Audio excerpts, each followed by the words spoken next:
Ako si Andrea. Pero ito naman si Drill sa Ojundo. Gamit ito na 5 araw na may total 58 meters. Ito po yung printer head. Ang uling part po nito, July 2024.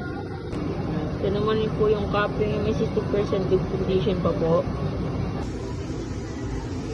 Head clean.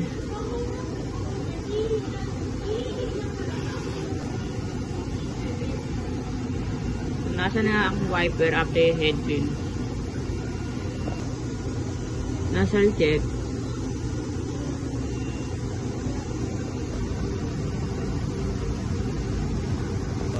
Ito naman po yung damper. Ang uling point po nito, October 2023.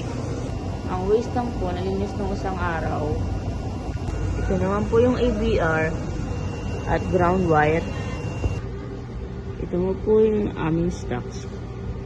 Kompleto naman po kami ngayon. Sa consumables, ito po yung nagamit ko.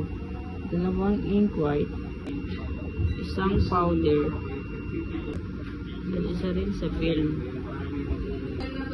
Ito naman po yung output. At daily checklist.